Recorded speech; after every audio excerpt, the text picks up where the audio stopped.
asalaamaaleykum sama askan asalaamaaleykum sama réew Sénégal man la Arya Basit maa ñëwaat tey le 21 septembre 2024 bëggoon na ñëw waxtaan ak yéen jox leen quelques informations nga xamante ne moo gën a siiw tey ci àdduna bi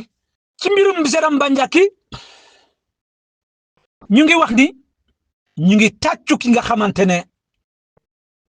moom mooy gouvernement du Sénégal ñu ngi tàccu armée sénégalais ñu ngi tàccu gendarmerie waaye ñu ngi tàccu police tàccu leen tàccu yu rëy parce que c'est la pièce maîtresse moom la ñu jàpp bu déggee ñu ne la pièce maîtresse mooy ndey mbill mi ki yor lépp ki def lépp ki andi catastrophe Sénégal nga xamante ne ñoom bu ñu complot ba pare yëpp ka ñuy yóbbu ëmb bi jox ko ne ko lii la ñu la ñoon lii la ñu bëgg kooku la ñu jàpp démb mooy Jérôme Bandiaky kon lu ñuy conseiller police ak lu ñuy conseiller gouvernement bi mooy nañu fexe ba Jérôme Bandiaky bu ko gaa yi rey parce que système bi jeexul de système bi am na ay ministres yoo xamante ne ñu mel ni ñoom Antoine Diome ñu mel ni ñoom Farba Ngom ñu mel ni ñoom Macky Sall ñooñu ñëpp ñoo doon digal Jérôme Bandiaky muy def liggéey bu salta bi ñooñu nag dañoo am seeni policier dañoo am seeni gendarme ci biir gendarmerie soo leen moytul mën nañoo rey Jérôme Bandiaky ba enquête bi du mun a continuer parce que Jérôme Bandiaky dañ ko war a téye ba fal assemblée nationale ba pare bu ñu falee assemblée nationale ba pare ba ñu teggi armistice bi teg fële ñu doog a ñëw jàkkaarloo waat ak Jérôme Bandiaky kon dem leen jëli seeni carte te préparé woteel ñi nga xamante ne ñooy Pastef man de bu ma sañoon bu doon man rek du am coalition bu doon man rek sama xalaat Pastef rek mooy dem élection boppam amul benn coalition parce que coalition bu ñu mus a def l'expérience won nañu ni dañuy trahir après ñoom dañuy trahir kon ku jàng leçon boo fa dugaatee lu la fa fekk yaa ko tey man de bu dee man rek amul coalition Pastef na dem moom direct en tant que parti politique mu dem direct nommé nañu nu ñu war a nommé ci ñu bokkul suñu parti ministre député directeur nommé nañ leen ba pare waaye léegi élection député yi Pastef moo war a demal boppam ku man na nga ñëw ñu xool li nga man waaye Jérôme Bandiaky après li nga xamante ne topp na Dame Mbodj ba ci biir hôtel bi ba ñu filmer ko ñu gis ko Jérôme Bandiaky après li ñu ko dégg ci dee ki nga xamante ne moom mooy Didier Badji ak Fulbert Sambou Jérôme Bandiaky dégg nañ ko ci lu bëri kon aar leen Jérôme Bandiaky ba yàlla def mu mun a egg tribunal ak jàmm parce que c'est la pièce maîtresse ndey mbill mi ci boppam moom la ñu yor si suñu loxo tey kooku dañ ko war a garder comme or Jérôme Bandiaky dañ ko war a garder comme or nañu fexe ba dara du ko laal na lekk ba suur naan ba regg ñu tëdd fu baax ba pare nañ ko garder kii dañ ko soxla du pour mu am lu ko neex de du pour ñu am lu ko neex de parce que bu Jérôme Bandiaky moom da daan jëf waaye ñan ñoo ko jëfloo ñooñu la ñu soxla moo tax Jérôme Bandiaky bu boppam metti bu ñu duggee ci gàmmu gi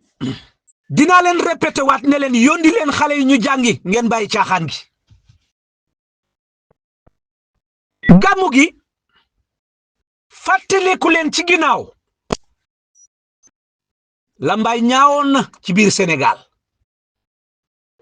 mu dem ba benn instant ñu désespéré ñun ñëpp ñu tiit ñun ñëpp ñu désespéré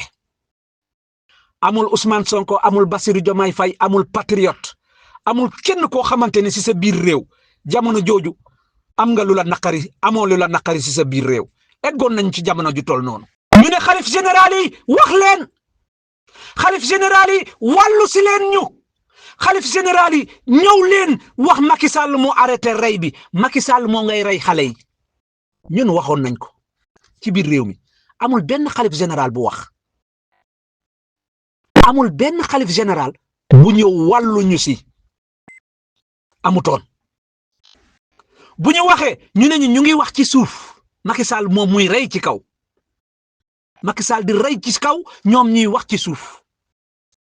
jamono jooju ay xale yu bëri ay murit yu bëri ay tijaan yu bëri commencé woon nañu di ŋaññ ñi nga xamante ne ñoom ñooy seen dirigeant yi ci jikko ji nga xamante ne dund nañ ko ci biir Sénégal sama askan ñu gis am ñoo xamante ne sax dañoo ñeme toog daal di féetoo ci Macky Sall ne ko gëmmal dóor jamono ji nga xamante ne ñu ngi rey di dagg ay tànk di dagg ay loxo ñu ne ko gëmmal dóor di toj ay bët ay sëriñ fii ci biir Sénégal waaye ñu am ñoo xamante ne ci ay tarixa la ñu nekk dañ ko taxaw ne ko munoo nekk njiit parce que yow da ngay dem massage ay sëriñ ñu wax ko Ousmane Sonko ay yeneen yoo xamante ne côté bu nekk gis nañ ko ci wàll gu nekk ci kër yi nga xamante ne fa la ñu yaakaaroon ñoom ñu ñëw sauver ñu waaye jamono jooju silence rajo wala ku waxoon sax moom dafay dellu far ci ki nga xamante ne mooy Macky Sall sama askan ba ñu jëlee nguur gi ba noppi nga xam ne jeunesse Sénégal dafa sacrifier joxe bakkanam dem fekki Ousmane Sonko ca caserne Samba Diéry Diallo bëgg ko jénnee foofu mu tax Macky Sall tiit ba mu libéré ko ñu rey ay bakkan yu bëri doyul jeunesse sénégalais sacrifié rey seen bopp ñu bëri dee ñii ñu dagg seen loxo ñii ñu dagg seen tànk ba Macky Sall gisatul beneen yoon mu ne naa libéré Sonko libéré Diomaye pour ñu mun a ñëw bokk du makkaama sëriñ du makkaama kenn makkaama jeunesse sénégalais la ak peuple sénégalais ñoo jénnee Ousmane Sonko foofu parce que Macky Sall dem na ba xamatul fu mu jëm léegi ñooñu ba ñu demee ba ñu ŋànk réew mi yor réew mi toog ci kaw bopp réew mi ci ngay gis ay sëriñ yu mel ni ñoom Moustapha Sy ci ngay gis ay sëriñ yu mel ni sëriñ bii ci Kaolack nga xamante ne doomam nee na seetam nee na lu tax seetiwuñu ko moom sëriñ bi moo ko gënal lépp lu xew ci àdduna te Ousmane Sonko ak Bassirou Diomaye Faye demaguñu seeti ko Moustapha Sy xëy suba teel daal di wax ni dem nañu Tiwaawoon waaye moom seetiwuñu ko ci gàmmu sama askan sama réew ñii ngeen di bëgg a seeti samay njiit ñii ngeen di bëgg a jox privilège munu leen fexe ba seddi ñii ñëpp li ñu bëgg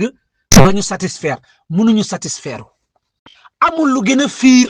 sëriñ ak moromam sëriñ amul lu ko gën a fiir di ngeen dem ba sonn foofu duñu mus a satisfait parce que la réalité mooy lan la réalité mooy c'est le système était en train de mourir au lieu ñu yeggali système bi rey ko déedéet yéen a ngi dundalaat système bi parce que système bi du journaliste yi rek système bi du ministre yi rek système bi du sëriñ si rek système bi fépp foo dem mu ngi foofu waaye mënoon nañoo rey système bi ci lu bëri waaye yéen a ngi koy dundalaat pourtant ñi jaroon a dundal dëgg mooy yaay ñi nga xamante ne dañoo dee mooy papa yi ñi nga xamante ne dañoo dee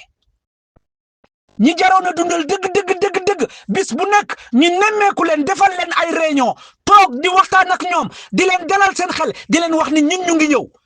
ñu jaroon a seeti ñu jaroon a sol ay grand boubou bis bu nekk wala ay robe bis bu nekk ñu leen di teral mooy ñii nga xamante ne dañoo dee dañoo dagg seen loxo ñii nga xamante ne ñoom dañoo dagg seen i tànk ñooñu ñoo jara seeti ñeneen ñi ci des man suma sañoon ay délégation ngeen leen di defal saay su nekk ñuy dem di représenter ci seeni gam suma sañoon ay délégation ngeen di def parce que fii ba àdduna tukki munu leen exister fépp munu leen fekkee fépp fu nga xamante ne ñoom ñu ngi fay def seeni gàmmu munul nekk kon yónni leen ay délégation ñu dem foofa yéen Bassirou Diomaye Faye ak Ousmane Sonko ngeen jublu ci franc CFA bi jublu ci Sénégal jublu ci armée français jublu ci autosuffisance alimentaire jublu ci hôpital yi jublu ci liggéey Sénégal ngir xale yi dem jàngi ngir ëllëg lii moo am sens pour suñu réew lii mooy dëgg bi pour ëllëg suñu réew jëlele naa sax di wax ki nga xamante ne Ahmed Khalifa Niass li mu doon def ci gàmmu gi jëlele naa loolu parce que am naa gàcce di ci jaaraat fii la Sénégal tollu tey ay waay bu ñu may système bi pour mu am temps pour jógaat maa ngi leen di gërëm di leen sant di leen wax ni incha allah dinañ ñëwaat ci yeneen information yu gën a law pour suñu réew rek mu mun a jëm kanam ñu leen wax ciao ba beneen yoon na ñëpp dem inscrire te nañ dem wote pour Pastef